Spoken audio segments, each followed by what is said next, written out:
This is Voicemail, the Universal Postal Union's podcast covering the wonderful world of mail. I'm your host, Ian Kerr. In this episode, I speak with some of the new private partner members of the UPU's Consultative Committee, as well as Alexander Thern-Svanberg from the UPU, about the opening up of the Consultative Committee and how the postal world can benefit. Joining me is Alexander Thern-Svanberg. He is the Secretary of the UPU Consultative Committee. Alexander, welcome. Tell us, what were the main reasons behind the committee's restructuring and opening up to private partners? The main reasons behind the committee's restructuring and opening up to the private partners was simply based on the fact that if in a consultative committee supposed to or expected to represent the form of the private sector at the UPU, an intergovernmental organization, a UN specialized agency. Of course, the main reason was that if you only have industry associations, if you only have designated operators in there, it makes it difficult to actually get the voice of the private sector heard. Imagine yourself, if you are an industry association with 50 or 100,000 members, and that association is in the consultative committee, how well do you think that all their members can be represented in the UPU Consultative Committee? So one of the main reasons was to actually get really the voice from the private sector and the individual companies. A decision was taken at last Congress of the UPU, the 27th Congress, and made it possible actually for private sector companies to join. And that was in order to get a better interaction, a better place for the foreign sector to actually get their voice heard. In this new consultative structure, how do the companies fit into that? Are they organised under subcommittees or chapters? Can you just share a little bit about how that's structured, please? Okay, thank you for that question. You see, what's interesting here is that let's not confuse or mix up two concepts here. The consultative committee went through a transformation, which is different from the opening up of the UPU. So going back to the first point that I made, the transformation of the UPU needed a new structure to be able to fit into the UPU's organization and structure. So the UPU Consultative Committee, in order to be heard, needs a structure which is similar to the structure by which the Postal Operations Council and the Council of Administration is using to discuss, report, and make progress on. And of course, now that we have private sector companies in the building coming in, they need to have a mirror of the structure, the already existing structure. So we are organized in 6 thematic chapters. And in these thematic chapters, you have a chapter rapporteur or chapter leader, if you wish, that will organize the work accordingly and will structure the work based on the different thematic chapters. And then you have chapter members, and they are the one who will provide input, expertise, knowledge into that work stream of each and one of the thematic chapters. That should lead to a document, maximum 3 pages, same approach as the PUC and CA structure. And that document of 3 pages should be the official opinion of the consultative committee. Now, this is expected to be given to the different working groups of the PUC and CA for their reflection. They should have a look at it, review, and see what is it in there that we did not capture that actually makes sense that the private sector came up with. And then they can input it into their documents that then goes to the committee level and the plenary level where the different decisions are taken. So it's really, you add on a layer and the private sector can actually provide input to the PUC and the CA. And you're talking a lot about this idea of engagement, really, aren't we? Engaging with the private sector. And in this episode, we're chatting with a couple of private sector players who are part of this process. From where you sit, Alexander, how do you see that this change will impact the development of sort of the broader postal sector as we go forward? So the change will actually happen according to the 6 thematic chapters. And the 6 different chapters are policy and regulations, right? And that goes under the flag of the Council Administration mainly, but also to a certain degree, Postal Operations Council, the Standards Board. And then we have freight and transport, we have customs and product security, we have addressing and direct marketing, which are all these thematic chapters are linked to different various groups. And it is expected that the change will come to the wider postal stakeholders. It will come through their input, because if you only have designated operators in a room making up decisions or reflecting upon certain issues related to postal operational, they will only provide, the designated operator will only provide the perspective of the designated operator. And that makes sense. So if you bring in the perspective from the private sector, it will enrich the dialogue, and it will most certainly provide a more holistic approach to the issues that are being decided upon at the UPU. And so if a private sector operator is listening to this and is interested in getting involved, are the doors still open? The doors will be open to all extended postal sector players as long as they bring added value into the UPU. This is a place of exchange of ideas, competencies, of technology, and it can only be a positive thing that we get new sector players in.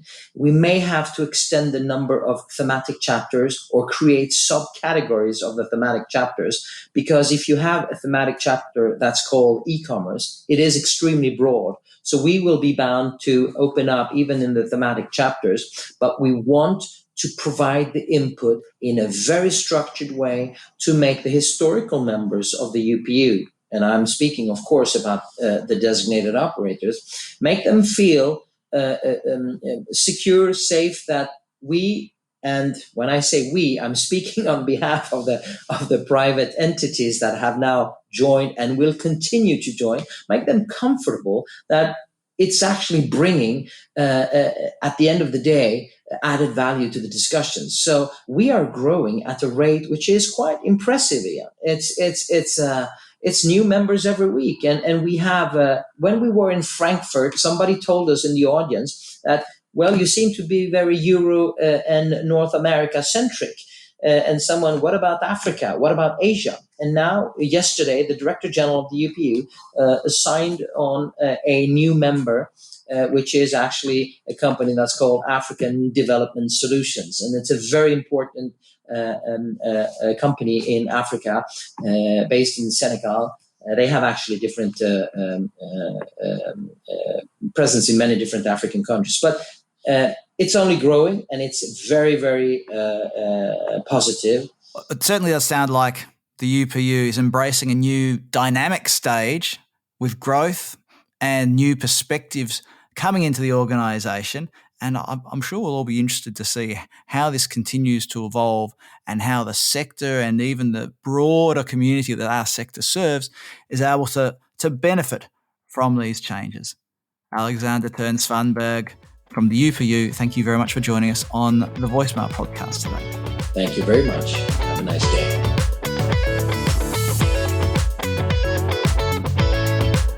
Joining me now is Egon Veermae from Eurora. And Egon, Eurora has recently joined the UPU Consultative Committee.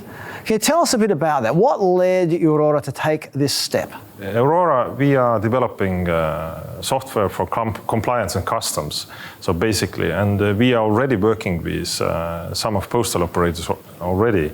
And we are building up our solutions based on data and data standardization. And I think this is a key. We put our knowledge, tech knowledge, customs knowledge, machine learning knowledge, and also IT knowledge into one. And we help companies, postal companies, to get rid of this burden, how to build up IT systems. And this is what we are doing. And we see it's a great opportunity for us especially, because we are getting more closer to understand postal world better, to understand the standards better, and help them to go through this change of their business processes when we provide our solutions for them. So you've just talked about these challenges in cross-border, especially when it comes to custom codes and all of the new laws and regulations that are coming into place. What are some of the pain points or some of the challenges that you're seeing in the postal world in relation to all of these things? I think the difficulty is actually that there are coming new regulations all the time, and to keep up your organization, it's quite difficult and also complex when we talk about cross-border. And especially when there are different solutions like DDP, DDU, how you manage it. So, and we are here to help the postal companies to provide our solutions, and hopefully we can build our solutions even better for the postal community. One of the challenges in the postal world is that posts deal with everyone, from large e-commerce players through to grandparents sending presents to grandchildren in another country. So can posts access all of these sorts of technologies? Or how can they easily access these sorts of technologies? Actually, it all comes down to standardization, actually, because the data flow is more or less the same, but the products or the processes behind it are different. So this is where we come and help you. Now, returning to the theme of the UPU and the UPU Consultative Committee, what do you see as maybe the role of Eurora and the other new members of the committee, or even what do you think that you can provide the organisation as a whole as part of your involvement in the UPU Consultative Committee? I think it's a great and brave move that UPU has done, that they are opening the doors, actually. And what you are getting is you're getting different IT companies. Some of them are competition to us anyway, but you have the choice now. And you can choose, and these IT companies can ease you with your business processes. We can build up, because we are mainly focused on developing IT software. So, and I think this is, and we are moving quite fast. So this is what we can put on the table and deliver to the postal world. You just mentioned moving quite fast. That's a challenge that's thrown up by the e-commerce world now, isn't it? And you mentioned the changing regulations. So just in closing, is there one thing that you could say, well, here's how a postal operator or even a postal regulator who wants to understand the postal world, how we can react quickly to this changing environment? I can give you some examples. We have just finished with one postal. We have built some tax collection solutions. So from beginning, from the first meeting to deliver, it took us 3 months. So basically, the product is there, and they are using it as a white label. Or we have another partner. We have built for them export control for dual-use goods. So, and we are covering now US, UK, and Europe. So, and the whole process with them took 4 months. So basically, so this is what I talk about. It's fast. What it means. It's not only understanding the requirements and standardization, but also the development goes there. And this is what we can really deliver, because, as I mentioned, we have the competence who understands the compliance side. We have the competence who understands the IT side, and also we are using, as I mentioned, a lot of data there. We are using machine learning that actually can take care of this huge amounts of data, also the different languages and different areas of the world. Egon Veermae from Eurora, thank you very much for joining us today. Thank you very much.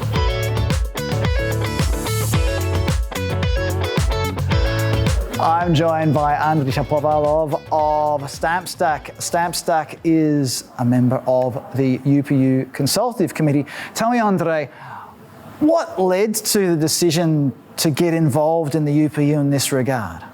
Well, for us, this is an evolution of the relationship with the UPU, which started in 2020 when we joined the .post group as an associate member. And with our quite very innovative, or you could say a cutting-edge technology proposal to the UPU at that time. It gave us really an opportunity to get introduced to the industry players, to the designated postal operators, and that allowed us in that time over the past 2 years to build certain level of trust and acceptance by the postal operators.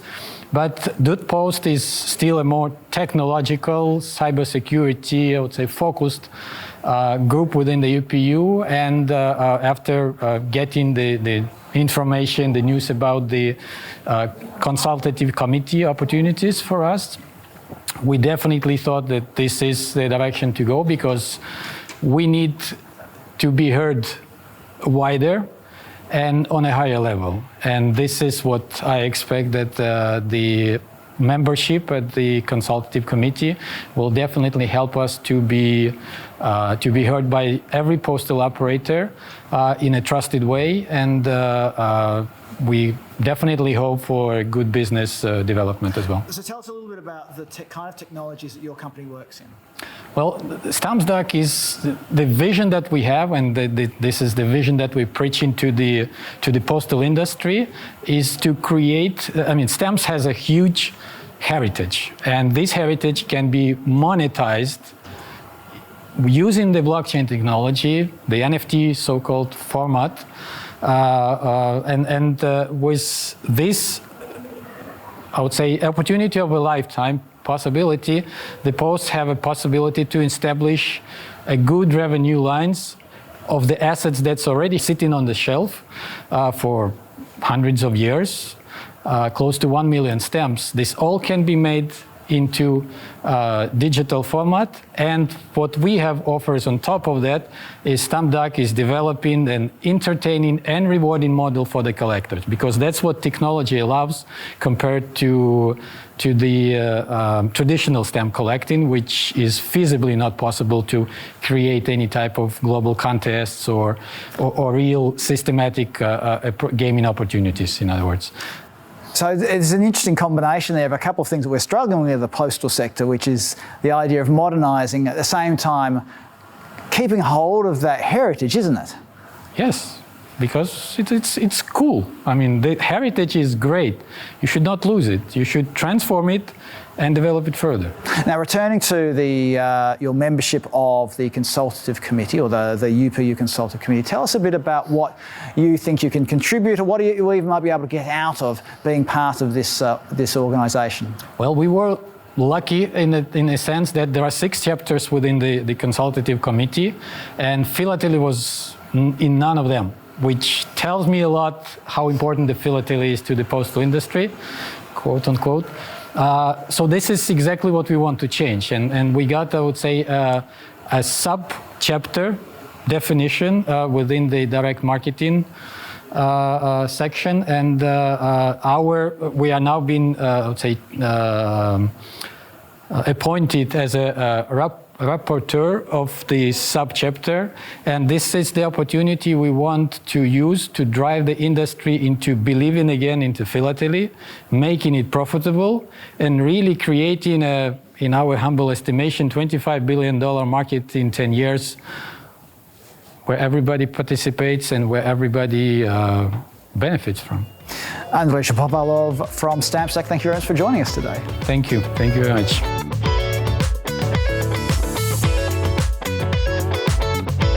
I'm joined by Yuichiro Ishibashi from Toshiba. Toshiba is well known as a technology provider, sorting equipment and the like, but tell us a little bit about how you've interacted with not just the postal world, but the UPU in past projects.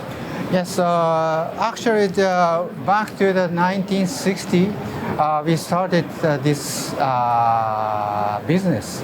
At that time, we just only focused to the domestic mail processing. At that time, we are not familiar with the UPU itself, but we need to say keep such certain regulation. Based on that regulation, we can make our product or system. in the beginning of our business, that's it. But probably in these days or in the future, we need more deeper communicate with UPU. It's because world is more internationally, so that means that many items go back and forth to between each country. So that time we need more. We need to know more international circumstances or regulation or say. International standards, especially when it's talking about cross-border parcels and even cross-border letters. So when you're talking about these international standards, was it just for letters or just for parcels or for both? What sort of items were you talking about? At the time, that's both. So especially for recently, as everybody knows, the letters or flats volume declining, and simultaneously the parcel packet volumes are dramatically increasing. So of course, letter or flats will not be zero, but maybe constantly continued. So we don't forget about letter and flats, but need to more concentrate to the parcel or packet area. I think this is interesting because it underlines the importance of a private sector player like Toshiba, especially in a technology provider, having an understanding of the structures and the agreements that are in place to facilitate mail pieces, whether it's, as you just said, the letter mail or the parcel mail. So it's a really interesting discussion then about the importance of technology and the standards that go along with those cross-border mail items. And again, the importance of those partnerships between technology players and the bodies such as the UPU. Yeah, so probably to open discussion or to exchange the information from UPU side and private side is very important. Probably from UPU side to provide us to some idea or plan for some regulation or some other standardization, but simultaneously our private sector can provide some new technology or future technology. So such mixture we can consider about the more efficient or more good solution or more good operation for everyone. Not only for the postal operator, but also some consumers or some socials. Yuichiro Ishibashi, thank you very much for joining us on the UPU Voicemail podcast today. You've been listening to Voicemail, the official podcast of the Universal Postal Union. Subscribe to the podcast on your favourite podcast platform and you'll get each episode downloaded to the device of your choosing as it's released. My thanks to the team at the UPU for their help putting together this episode. I'm your host, Ian Kerr, and I look forward to your company next time on Voicemail, the podcast of the UPU.